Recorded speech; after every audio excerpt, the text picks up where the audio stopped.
Hello everybody, welcome back to our second video. We've been thinking about work. Now I'd like to move on and talk about worklessness. I want to talk about unemployment and the welfare benefits related to it. I'm going to give you ideas which are not necessarily my ideas, politically speaking. I come from a social work background, and social work is very much linked to the movement of social democracy. I want to look at ideas from the other side of the political spectrum. I want to think about the political right. Two of my thinkers in these sessions are Americans, and the other was based a lot in America. So think about the positions of, say, the American Republican, an American conservative, an American neoliberal maybe. Think about their ideas, thinking about work and worklessness. Good. I may be playing the devil's advocate a little bit in the course of these videos. I'll say more about that phrase in a moment. Let's jump into this. We're thinking about unemployment, which is part of the welfare state. Unemployment is one of the things that the welfare state protects against. So I have to remind you of this question: what is a welfare state? We talked about this before, I think, in a previous session. Natter with your partner, what is a welfare state exactly? Discuss that. Can you recall a definition I gave you last time? Have a head scratch. Pause here. What did you come up with? Well, I gave you a definition from a really important political scientist, maybe the key late 20th century welfare state author, S. Anderson. He's drawing on other sources, Marshall in particular, sketching a kind of working definition. And he mentions this really in passing. Think about state responsibility for securing some basic modicum of welfare for its citizens. Modicum just means little bit, and you might note it's got a doppelgemoppelt here, basic modicum. We're saying the same thing twice. S. Anderson's stressing the state takes responsibility for just making sure that everybody has a little bit of welfare. So we've got these welfare states. In Europe, we have quite big, comprehensive ones. You know, in Europe, we're well protected. We like the idea of protecting ourselves collectively. In America, they've never had a welfare state of that size, but they've also had a notable welfare state, particularly in the 60s and the 1970s, when some of these thinkers I'm talking about today were beginning to develop their theories. So we have our welfare states. Our welfare states work, but we could, of course, change them, maybe because we think we could make them work even better. And this is my next question for you guys. Considering perspectives from the late 20th century political right, so it may be fun today to pretend that you're an American Republican, think in terms of the simple questions. What's problematic about our welfare states? What isn't working so well? What could be changed? What could be made better? Discuss this with your partner. And that phrase that I've already used once just now, feel free to take on the role of the devil's advocate. The devil's advocate is somebody who speaks for the devil. And this expression, this nice metaphor, is describing a situation where you want to get the conversation going. You want to stimulate the conversation, maybe by being provocative and giving an opinion that isn't really yours.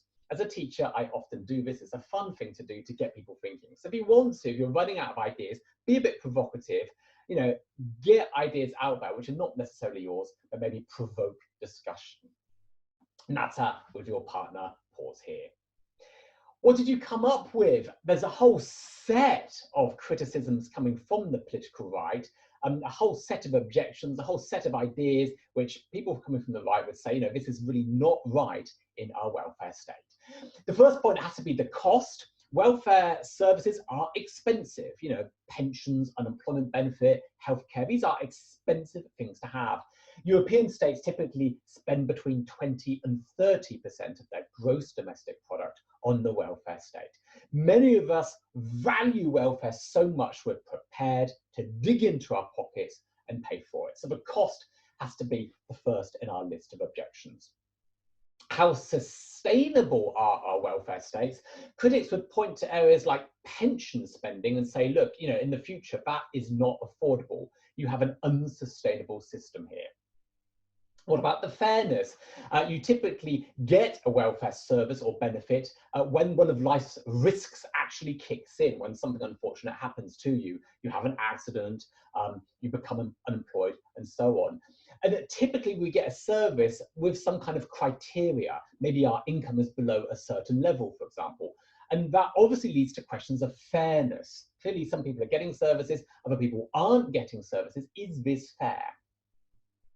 What about the side effects of these payments and these services on people? For example, if I can get money to not work, maybe that tempts me to actually voluntarily not work. So the undesired side effects, the negative impacts of welfare on our behaviors. That's something that commentators from the right often focus on. It'll be one of our themes today. So the effects upon us of the welfare state on us as individuals. Related to this, what about the side effects of these payments and these services on economic markets? Could they disrupt the functioning of economic markets? Again, another idea we'll come back to. Final point, when I was a kid in the 1980s, a lot of politicians would speak about the welfare state as if it was a bad thing in itself. Noting the size of our spending on public services, some politicians would say, hey, our welfare state is just too big. It's a nanny welfare state. It's pampering us as citizens. We're not learning to look after ourselves. We're being pampered, like a baby wearing pampers, pampered by the welfare state. So there you are, a whole set of critiques. This is a robust attack on our welfare states today. I'm going to investigate some people criticizing the welfare state in more detail. Friedrich Hayek is the first person I want to look at. Born in Austria-Hungary in the end of the 19th century, look at that, 1899, an economist and a philosopher, based in various esteemed universities, well known as an advocate of economic liberalism. Now, I want you to hold on to this idea of economic liberalism. All three of the thinkers I'm going to be outlining have actually drawn on economic liberalist ideas. What is it? Let's be lazy. Let's be really lazy. I just tapped it into my computer, came up with a Merriam-Webster definition. That's kind of like the American equivalent of the OED. They give us a very helpful definition. The bold is mine, of course. Liberalism, a theory in economics emphasizing individual freedom, freedom from restraint, usually based on free competition and the self-regulating market. So economic liberals believe that free competition is good, a market is good, and a market will naturally regulate itself. Okay, so economic liberals really believe in letting markets do their own thing, so to say, as much as possible. And the economic liberals, obviously, they like the idea of freedoms. They often talk about freedom or other words like liberty, meaning the same thing. Hold on to this idea of economic liberalism. It's one of our themes for these two videos. Hayek had an interest in social and economic orders, of course, as an economist. As an economist, Hayek spent much of his life studying how order spontaneously arose, how systems somehow created their own spontaneous order. He had a deep mistrust of highly planned economic and social systems. He really had a mistrust. He hated the idea of totalitarianism. Obviously, we had the experiences of Europe in the 1930s, the 1940s, and then you had the rise of the Soviet Union. So that's the context for his thinking.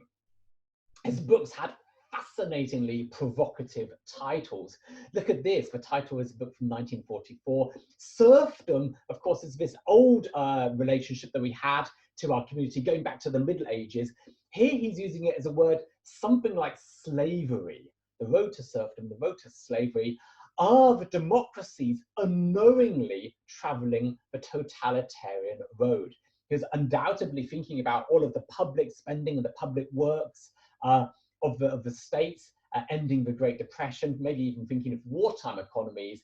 He was foreseeing the idea of democracies being more and more involved in planning and public spending. Is that taking us along the path to fascism or socialism or communism? That's what he's asking. But what a provocative book title. Again, typical of his thinking, and to some extent, all three of my thinkers today. Human freedom and social justice. Hayek was concerned with welfare state institutions disrupting, interfering with, disrupting the development of natural orders. His key concern, again, as a liberal, human freedom. How can we maximize human freedom? In one book title, he proclaimed social justice. Social justice is a mirage, a fata morgana. You're in the desert, you can see water over that dune there, you can just see the water shimmering in the sun. It's not there, it's an illusion. Social justice is an illusion. I've already mentioned I'm introducing thinkers whose ideas don't really match with that of my social work profession. I'm a social worker teaching this course. So it's kind of strange for me as a social worker to hear Hayek's idea, social justice, it's an illusion. For social work is quite the opposite. Social justice is really one of our key objectives. It's a key value that we have. We believe it exists. We believe that we can step for step, baby step, incrementally get to it. So again, as a social worker, I'm pretty nervous when I hear Hayek's ideas, but I acknowledge their gravity and I acknowledge how Hayek has been actually shaping public discourse on these topics. Hayek's position on unemployment benefits. In interviews, he said, I've got no objection to a very, very low flat rate unemployment benefits. That he found okay. But any kind of good unemployment benefit, or kind of in the sense of generous, any kind of substantial unemployment benefit, that brought with it dangers. It had potential to disrupt, distort the job market. Now, he believed in markets working very, very naturally, being self-regulating. An unemployment benefit which was substantial, that could distort the job market, killing jobs, disrupting price mechanisms in the economy. In other words, having some kind of generous unemployment benefit really was a bad thing. This is something that could really disrupt the economy, create human suffering. A strange idea at first glance, but he was thinking about how markets work. He was thinking about how naturally these economic markets could be self-regulating. For Hayek, unemployment benefits of any substance were potentially a very dangerous thing. And that's a nice starting point and an idea which our next two thinkers drew from greatly. So I want to introduce you to the second of our third thinkers for today, Charles Murray, US political scientist. He's outspoken, he's opinionated, he's written on topics like race and gender, and some of his ideas that he's published really, as a social worker, they make me choke on my tea. So I'm not going to talk about his ideas on race and gender today. Instead, I'm going to talk about his ideas on poverty and unemployment. And interestingly, here his ideas are maybe closer to social workers' instincts. Maybe that's why I feel I can give you his ideas now. One of his big interests is the welfare state and how it interrelates with the lives of the poor. And Murray is genuinely interested in the lives and the lifestyles of poor people in the US.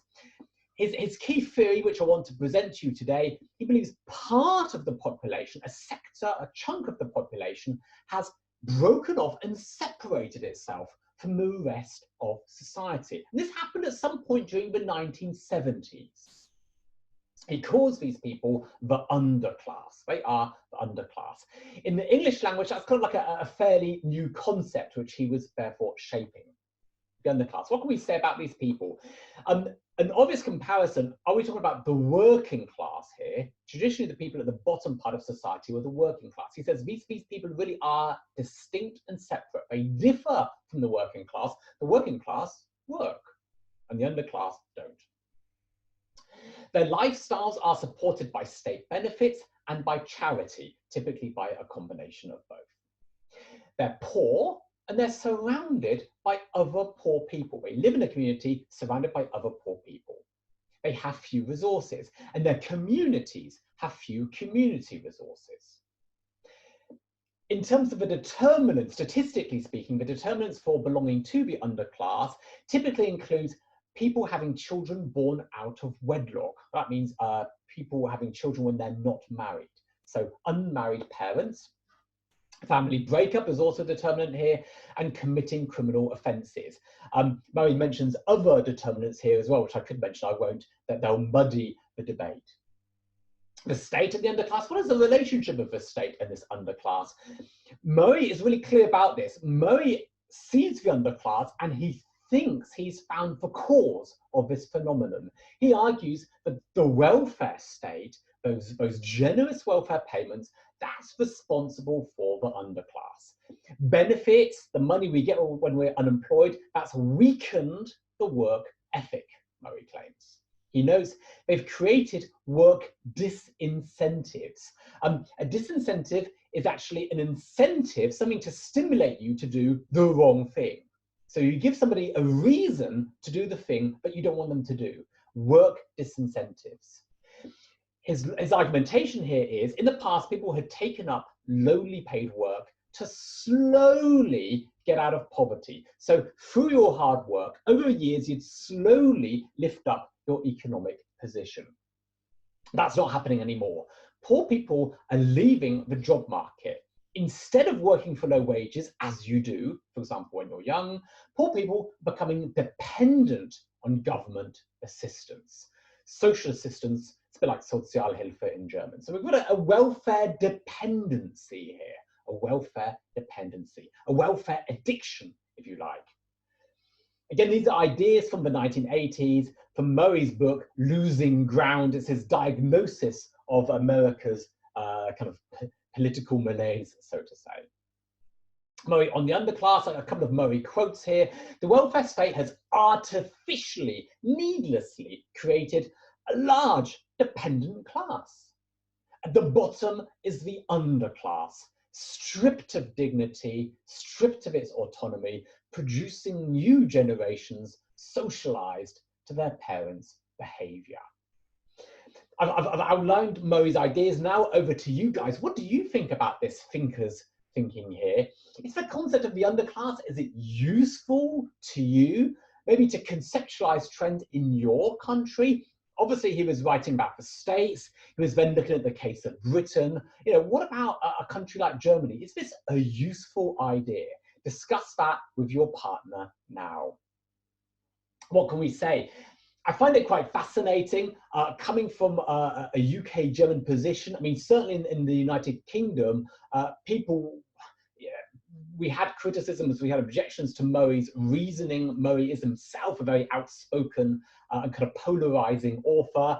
But I think broadly speaking, there was some acknowledgement that there had been some kind of shift. We might not accept Murray's explanations, it's all down to the welfare state, but we were aware of the fact that poverty was changing and we were seeing people being stuck in poverty. In the 1990s, I worked in homelessness services. The 1990s was a time when people were receiving Murray's ideas and reflecting on it. And I could relate to some, if not all, of his argumentation. And it's quite fascinating to think of Germany as also being a country that's being influenced by maybe Murray's arguments.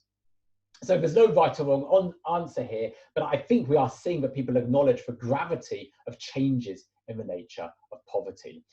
Murray's ideas internally to the ideas of another thinker, Mead, who I'll be talking about in my last presentation. Thanks for listening, guys. Cheerio.